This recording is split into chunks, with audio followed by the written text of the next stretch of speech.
Transitioning from gas to clean electric heating and appliances is a key step toward addressing climate change. Electrifying your home has lots of benefits, including health benefits for you and your family, and ultimately cost savings.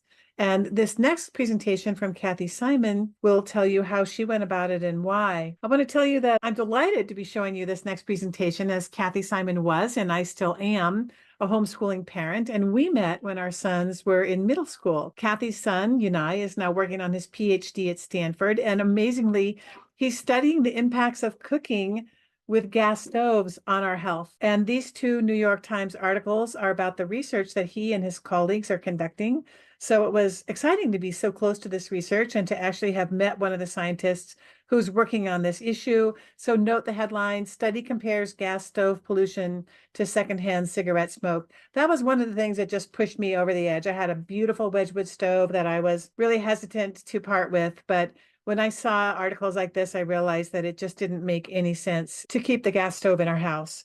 Let's go on now and watch her presentation. Hi, my name is Kathy Simon, and I'm really excited to be part of the Bringing Back the Natives Garden Tour.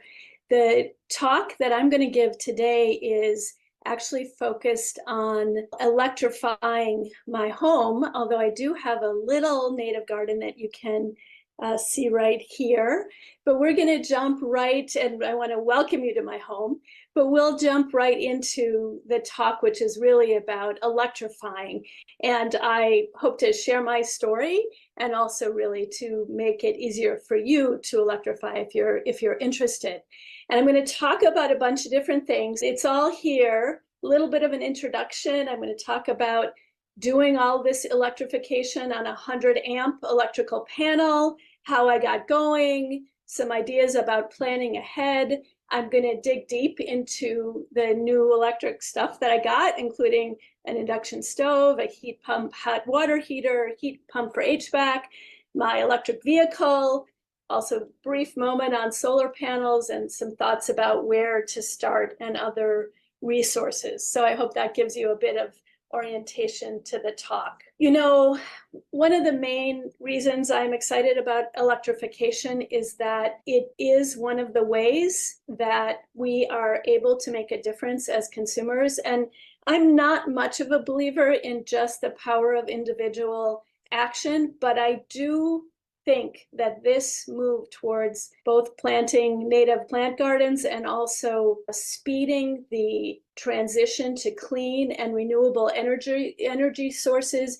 is a way that we can have real impact on both on our health and the environment. So as a citizen and a homeowner, it's a move that I was really excited to make. There's also ways to do this, even if to get involved, even as renters. So as a citizen, I want to say that my sense is that the most powerful way that we can work to fight climate change and to protect the environment is by electing leaders who will fight climate change and protect the environment. It's far more important, powerful, stronger lever than we have as individual consumers. If you are committed to fighting climate change and to helping protect the environment, I invite you to join me in jumping into this year's election in the US by contacting voters in all the ways that we do that, and certainly by contributing to organizations that do direct voter contact work. And I'm not going to say any more about this, but if you're interested in that work, I'd love for you to reach out.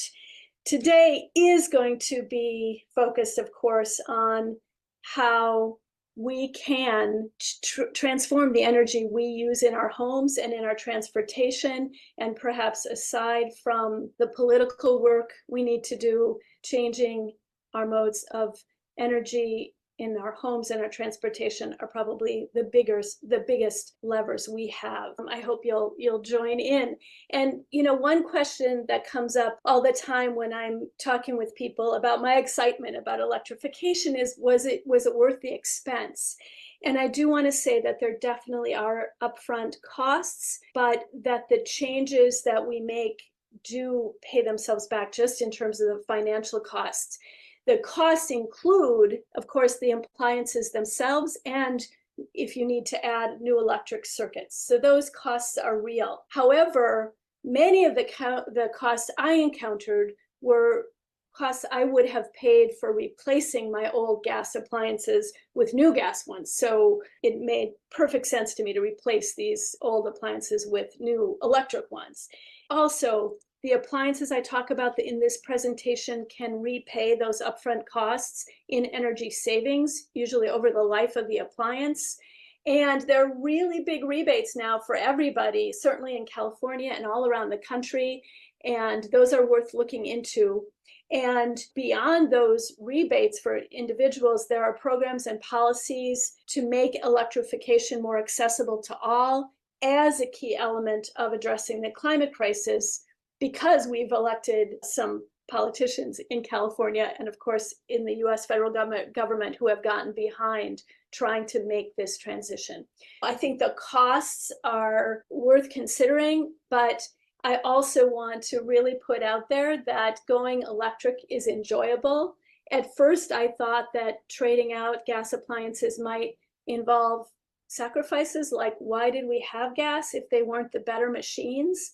But at this point, I can say that all of the technologies I'm about to talk about are actually cleaner, more comfortable, and more fun to use, that there's not really a sacrifice in the quality of the experience. And I hope that I'll be able to show you some of that in this talk. So I'm going to get a nerd out a little bit here on electricity. But one of the obstacles people have when they think about electrifying their house is that, oh no, you might need to get more amperage into your home's main electrical panel. And I thought that I would have to.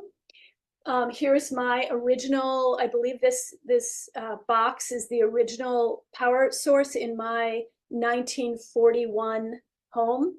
And I had 100 amps coming in. And I knew that I planned to add new circuits with 50 amps for the induction stove, 40 new amps for the heat pump unit, 15 new amps for a microwave. I hadn't had one all these years. Another 15 amps for a heat pump water heater, and I threw in a new cedar hot tub for another 15 amps to heat that hot tub. And this is a total of 135 new amps. So you'd think, how could that possibly work on a 100 amp panel? And meanwhile, I had all the other appliances that I already had, including an electric car, washer, dryer, refrigerator, blender, garbage disposal, dishwasher, lighting the lights in the house, the computers. So how could this possibly work on a 100 amp panel? And in fact, could it possibly work? Could I add 135 amps of new circuits to support 5 new electric appliances while running all of the old appliances and charging an electric car all on a 100 amp panel? Doesn't seem like it could work. And in fact, 4 different HVAC companies and 3 electricians, qualified people, told me I'd need to scale up to a 200 amp panel. And of course, this upscaling often costs thousands of dollars for the electrical work, and it needs to be approved by PG&E. So I thought it was necessary and I was ready to do it. And then I have to give a big shout out to Larry Waters at Electrify My Home. This is an HVAC contractor who works on electrification. And he taught me that the amperage of the circuits that you need can add up to much more than the amperage of the main panel. And this is because you don't use all of your appliances at the same time, and you don't draw maximum power from all of them at the same time. And there's a formula, which he showed me, to help figure out how much you need. And it turned out for me, I could get all of this stuff, including charging my electric vehicle, my 2019 Chevy Bolt, and all these other new appliances that I listed before, all running on this old 100 amp panel. So I really want you to dig deep and question if any HVAC contractors or electricians tell you you need to upscale. Of course, maybe you do, but maybe you don't. And I kept my old 100-amp panel still sitting there outside the house doing its thing. All of the appliances run beautifully. I haven't run into any issues with not having enough power. And so I want to suggest that before you size up your panel, talk to an expert on electrification. Home Intel is an amazing source. They are energy coaches that PG&E pays, but they're really working for you as an energy coach if you connect with them. I know the URL is hard to get when you don't have a place to click, but you can just search Home Intel PGE Energy Coach and they'll pop right up. And you can talk to them about the whole issue about the panel. I want to back up and say how I got going on this whole project. I had an electric water heater, electric furnace, electric gas stove, and I learned about the problems with gas stoves. I had grown up with an electric coil stove. I switched to gas stove and gas oven when I bought my own home decades ago here in Oakland. I bought a stove that was highly rated by Consumer Reports. It's a GE Hotpoint. That's what you see in the picture. And it was good. I thought I loved it. And then it turns out that Consumer Reports was not rating what matters most to me, which is the health and safety of the people in my house. And 2020, my son went off to graduate school, and turns out he started studying indoor air pollution from gas stoves. And that's the van in the driveway. And here are researchers and a bunch of instruments in my living room. And those big machines you see are hooked up to the kitchen, and they're measuring the air quality in the kitchen and in the rest of the house while that gas stove or oven was on. And it was not good news. It turns out that what we've been told is clean burning. Natural gas is not clean. Gas stoves give off these invisible odorless gases. You don't know that this is happening. NO2, nitrogen dioxide, and other compounds that cause asthma, benzene, which can cause leukemia and lymphoma, and which no known level of exposure is safe. And of course, carbon monoxide. These gases were filling the kitchen and the rest of the house, including bedrooms down the hall, while I cooked, when those instruments were measuring, and of course, while I cooked. And those gases lingered in the house, both in the kitchen and in the bedrooms, for hours afterwards. So we've been breathing in those chemicals for years. And this is a story from the New York Times, last summer of 2023. The headline there you see, study compares gas stove pollution to secondhand cigarette smoke. I don't know about you, but I don't let people smoke in my house. I don't want to breathe in the smoke. And it, as this article says, a single gas stove burner can raise indoor concentrations of benzene, which is linked to cancer risk, to above what's found in secondhand tobacco smoke.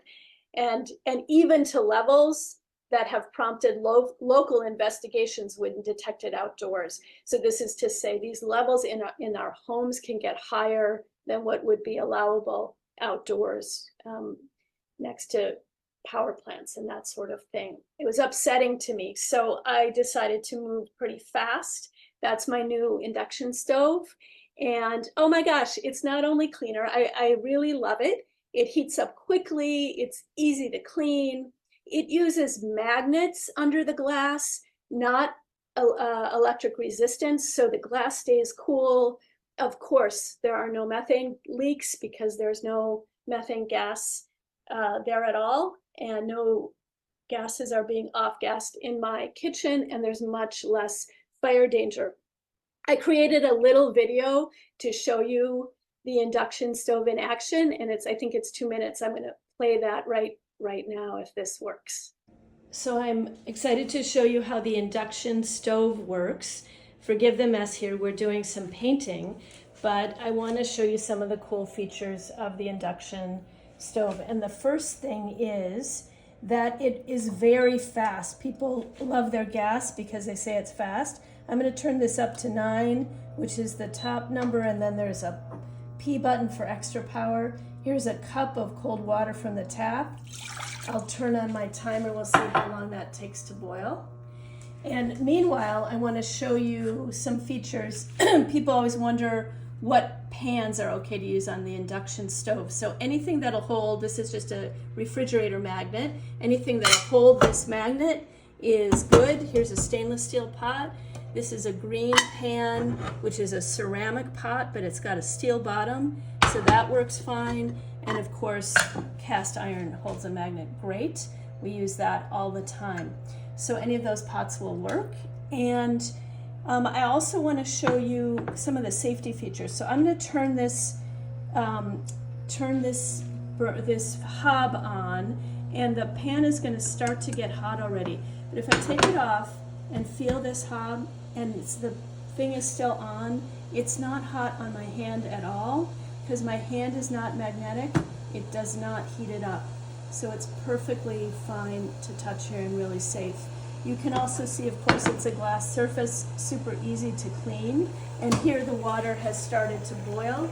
That was 1 minute and 7 seconds. I want to show you again this safety feature. The water's boiling here. My hand is on the hob. It is not hot at all outside of the area under the pot. Only the area where the pot is getting heated will get hot. And then finally, I want to show you the responsiveness. We're on this high power setting, but what if I want to take this down from a hard boil just to a simmer? I'm slowly dialing down to find the level I want, and it's there. It's super responsive and quick. That's the induction stove. So I hope you can tell why I'm excited about it. Super fun to cook on. And there's a great program sponsored by Ava Energy. And any residents in the East Bay are eligible to test drive a portable induction cooktop for free. There are lending centers all around the East Bay. Check out the Ava Energy website, avaenergy.org/induction cooking, and you can sign up to borrow an induction cooktop for free. So I'm going to move to thinking about planning ahead. You know, I moved fast when I understood that there were these bad gases in my house. When I turned on the gas, I moved fast to change the stove. But of course, most often when we buy a new appliance, it's when the thing breaks down. And when I started getting into electrification, I was pretty lucky. My appliances were old. And so buying new appliances made sense. I would have faced replacement costs in the near term anyway. I think my hot water heater was 15 or 16 years old, for example. I had time before the appliance conked out to choose new appliances with care. And what I want to suggest to you is that if you want to wait until your appliance breaks down, that's fine. But at that moment, you need to move fast because you want hot water, you want heat, and it's so much easier at that moment to go with what's similar to what you had before. You have a gas hot water heater. Of course, it's easy to replace it with a new gas hot water heater. So I want to suggest that you think ahead, maybe do some shopping now, so when you want to change that appliance, you'll be ready to go. You might even think about installing a new electric circuit ahead of time if you know, for example, that you're going to get an electric hot water heater. So let's talk more about hot water heaters. You know, I talked about the health effects in the kitchen, but of course, there are really significant climate impacts of fossil gas. And I want to say natural gas with quotes around it. It's mostly fracked, which uses vast amounts of water and pollutes that water. And then from the moment that gas is extracted, it's likely to leak all along the supply chain and into our basements. And natural gas is mostly methane, which of course is a very potent greenhouse gas, trapping 120 times more heat in the atmosphere than carbon dioxide does on a moment-to-moment basis. And so because the words natural gas make this gas sound cleaner than other fossil fuels, many people have started referring to it as fossil gas or methane gas. That's what I'm going to try to start doing in this talk as well. And I'm going to show you my fossil gas hot water heater. This is the old one. I had an energy auditor come check out my house systems, and he found a gas leak in my crawl space. This is Peter Possert, and he told me that he found gas leaks in more than 40% of the houses he visited. I thought it was going to be, unusual. And he was like, no, I expect to find leaks. And that when I heard that, I knew that I wanted to move quickly. And as I was kind of lucky, it was an older hot water heater. Anyway, so I moved into a Sanco 2 heat pump system, which has this compressor unit outside, and the tank itself is in the crawl space down where I had my previous hot water heater. You can also buy hot water heaters where there's a smaller heat pump on top of the tank, and it's all indoors. You don't need the 2 units. You can explore that question with your contractor. And I also, I went for the Sanco for a variety of reasons, but one was how stunningly efficient it was. You'll see that this is that energy guide range that comes from the government that shows how much you can expect to pay for energy when you get a new appliance. And you'll see that the bottom of that scale there is $191. And the Sanco 2 came in at $161. I'm sorry, $161 less than the lower end of the scale. And they have a little note that said they hadn't had time to update their scale because clearly it's at the very bottom, even while it has a really high water capacity, as you can see on that slide as well. So that's why I went for that system, but there are other great systems out there as well. Really exciting news actually is that there are a couple of companies making 120 volt plug-in heat pumps, which this means if you have a plug near where you want to put your hot water heater, you don't probably need to run a new circuit. You can just plug it into the old wall outlet. And that, of course, saves money and makes the whole process that much easier. So there is a Ream model and an A.O. Smith model, both that plug in to the wall. I want to move now to the HVAC heat pump. So that was a heat pump for heating hot water. What's super cool about the heat pumps for HVAC, for heating and cooling, is that they both heat and cool. I live in Oakland. We had never had air conditioning and we got along without it, but there are some hot days in the summer, and cooling I think will be really awesome to have. So this unit, it runs one way and it heats, and it runs the other way and it cools. And I'm not going to go into how the heat pump actually works, but let's say that because it actually is able to use heat and cooling from the outdoors, it's way more efficient than gas or even other electric kinds of heaters. And then when you think about that the energy that's being used is clean energy, the efficiency is just magnified. And people say, well, isn't it just as bad to burn coal at the power plant that it is to burn gas in your home? And the very good news is that our grid in California is more than 45% powered by renewables on average over the year, and that average has been going up year over year. It's similar in other places of the country. And so even if you don't have solar at home, 45% of this electricity is going to be powered by solar or wind or other renewables from the grid. This heat is also cleaner and quieter than the natural gas heater that I had. And heat pumps can be connected to ducts, as mine is, or into the walls or ceiling of a room. You can have individual heat pumps installed. So it's a great option. Keeps the rooms at a comfortable and steady temperature.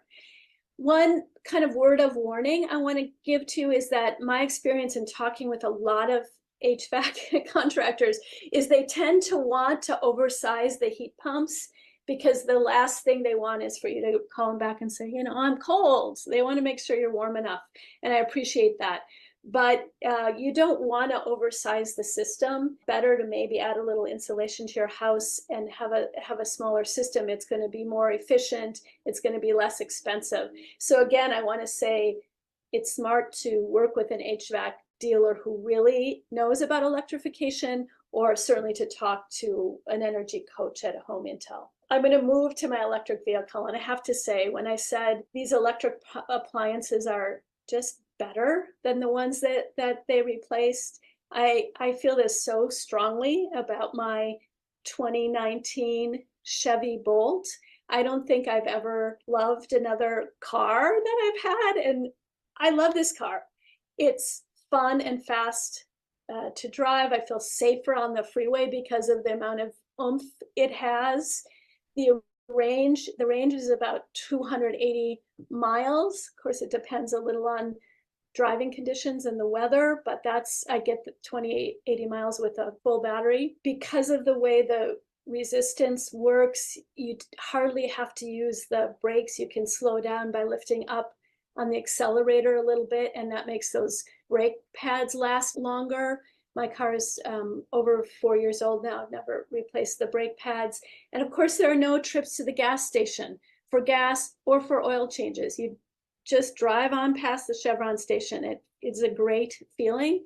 And there's really minimal maintenance. There's so many fewer moving parts in an electric car. I'm supposed to rotate the tires every 7,000 miles, and I sometimes run out of washer fluid. But super, super reliable and easy to maintain. I also, I love this photo. It's not a very good way to show off my garage, but I want you to see that the charger is plugged into this very old wall outlet in my garage. It's not a special charger. This is what's called a drip charge, the slow amount of amperage that comes in from the wall. I only get 4 miles an hour of charging. So you might say, like, that sounds crazy. But in 10 hours of charging overnight, that's 40 miles. I don't drive anywhere near 40 miles a day. So I only have to charge a few times a week. And this drip charge, the slow charge, is good for the battery life. And of course, if I'm going on a trip and I need a quick charge, there's an EVgo high-speed charger half a mile away. They're all over town. If you do need more charging because you drive at home, of course, you can install what they call a level 2 charger, which will fully charge your battery overnight. But I've gotten by for 4.5 years now, just with plugging it from the wall, with the occasional trip to a charging station. People are concerned about range, so it's really remarkable. Over the 4 years I've had the car, there are more and more charging stations all the time. These are screenshots from Google Maps trying to show a trip to Tahoe or a trip from Oakland to Los Angeles. As I said, my range is about 280 miles, so I'd need to stop to charge once on either of these trips, certainly to land with some miles in the battery when I get to my destination. You can see there are just many, many places to charge. I only put on this map the charging stations that are open 24 hours a day and rated 4 stars and above, which means that users have found these chargers open and working and accessible and all that stuff. And I have told myself when I got the car that if I needed to rent a car for a longer trip, I'd rent a car, but I'm saving so much money, well over $1,000 a year in gas and maintenance, that I feel like I have a kitty for renting a car if I need one. And rather than thinking about what is that cross-country trip I want to take 3 years from now, where I might feel like there's not enough infrastructure, I wanted to get a car that says it works for me for 98% of the time, for how I actually drive, which is in the city. Maybe I head up, as I say, maybe I head up to Tahoe and charge once, or something like that. But it's totally working for the way I drive. You know, the other thing I was astounded when I saw this. There's already data in the short time that the number of electric vehicles on the road has been increasing. There's already data that asthma-related emergency room visits are dropping in zip codes that are adopting EVs. The simple formula is fewer gas cars in a neighborhood means that there's less asthma in the neighborhood. And oh my goodness, if there's a reason for us to move collectively to make a change, I think this is such a powerful indication of why we'd want to do this. And the reference for those statistics is in this article from the Science of Total Environment. You know, the other thing, I'm just so like happy to say it's time. When I bought the Bolt in 2019, I didn't see many of them around, and I was like, is this really okay? Maybe I should buy another Prius. I had one before, and maybe it's safer to have the two technologies. I want to say that technology is so ready for prime time, and I kind of have taken pleasure now in taking photos when I see parking lots that have a bunch of EVs. So in both of these places, I found 4 EVs lined up in a row. The top picture is up at Point Reyes, which is an easy drive within the range.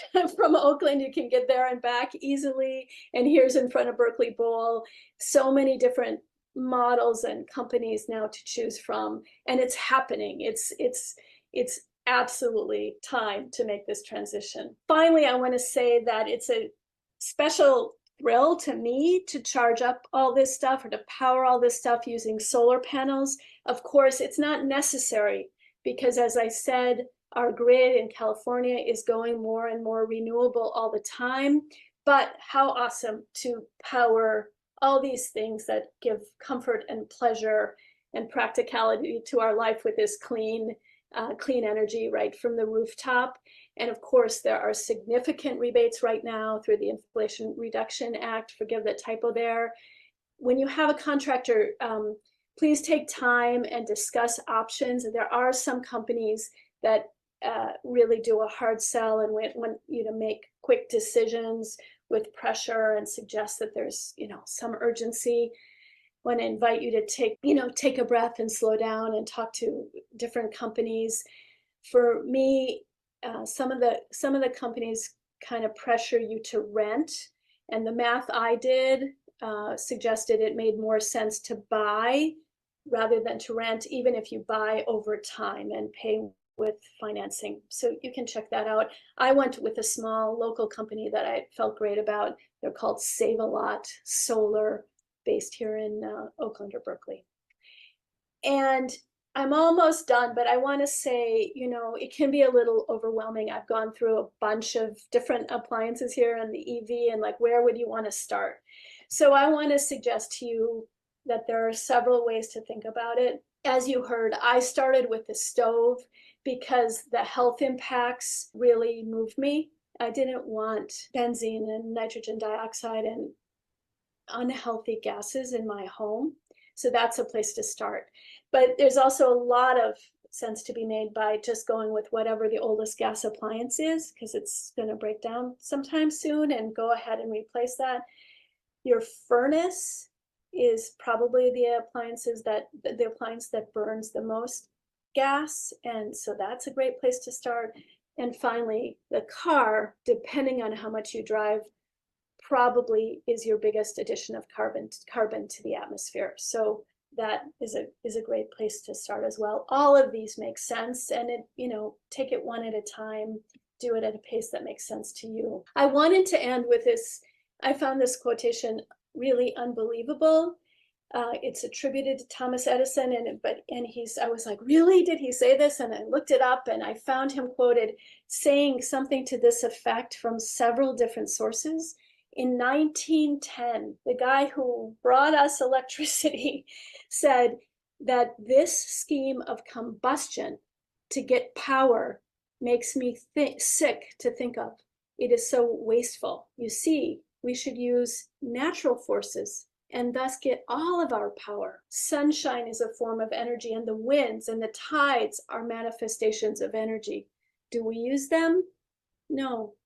We burn up wood and coal as renters burn up the front fence for fuel. We live like squatters, not as if we own the property. There must surely come a time when heat and power will be stored in unlimited quantities in every community, all gathered by natural sources. Electricity ought to be cheap as oxygen, for it cannot be destroyed. Just so moved to hear him, more than 100 years ago, point to the fact that we have to stop burning stuff. It's not sustainable. It's not good for us. And here in 2024, I'm excited to say it's really doable to stop burning stuff. So I hope this has been interesting to you. I hope you will join me in this effort. And I really appreciate your attention. I will say that I wanted to tape this talk today because yesterday, this took several months to invite them and to get them to come, but yesterday was the day PG&E came out and turned off the gas at the street. That's the photo on the left. The guy is closing the valve there to the gas down right near the street, and you can see the other gentleman is taking away my gas meter because I don't need it anymore. There's no more gas in the house. Oh, I want to show you some resources. This will go by quickly, but you can, of course, rewind. These are places to learn about electrification. They've all been really helpful to me. And then I wanted to give a shout out to the contractors I worked with. Echo Performance Builders, Electrify My Home, and Save a Lot Solar. And I love the fact that Ava Energy is giving out free loaner induction hooktops. So check that out. That is my last slide. And again, I'll just close by thanking you. I hope this was enjoyable. If you want to send me questions or something like that, I would be delighted to help. Be well. I thought that was just a fantastic presentation. She was very motivating to me. I want to say that I heartily recommend sunwork.org to get a quote on installing your solar panels and also installing a heat pump water heater. I wanted to let you know that Stephanie Preugel, my co-host, her home is fully electrified. Our Zoom Zarina, Jessica Dickinson Goodman, her home is fully electrified, and my own home is just a hot water heater away from being fully electrified, and we can't wait. I would like to introduce my colleague, Cooper Marcus, who's with Quit Carbon. So Cooper, will you tell us a moment what you do? Certainly would love to. Thank you, Kathy. And thank you for such a wonderful event yesterday and today. It's just been so inspiring. I'm Cooper, the chief quitter here at Quit Carbon, one of our small team of electrification experts. We're here to help make electrifying your home, decarbonizing it, switching from polluting, dangerous, and expensive fossil fuel appliances to cheaper, better, more comfortable electric appliances like heat pumps. We're here to make that process easier, less expensive, less complicated, less confusing. We are an advice and analysis service. We are not a contractor. We won't sell you anything, and our services are free. We're supported by the US Department of Energy, by local cities and utilities, and by the contractors, because for some of them, many of them, it's also confusing and difficult to navigate home electrification. So it's a great partnership. We participate in the Electrified Home Tour that's coming up in a few weeks, I believe. I'm looking forward to meeting some of you in person there. And I do hope you'll choose to come to quitcarbon.com and avail yourself of our free award-winning service. Thank you so much, Kathy. Thank you. So my husband and I had a consultation with Cooper and some colleagues at Quit Carbon when we had questions about replacing our heat pump, our hot water heater with a heat pump water heater, and they were very helpful. Their services are free, so I hope you take advantage of them. I'd like to thank our major sponsors one last time for supporting the tour.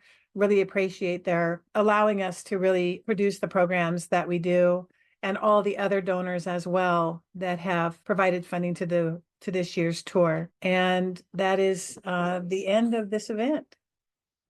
I hope you enjoyed it. Thank you for joining us.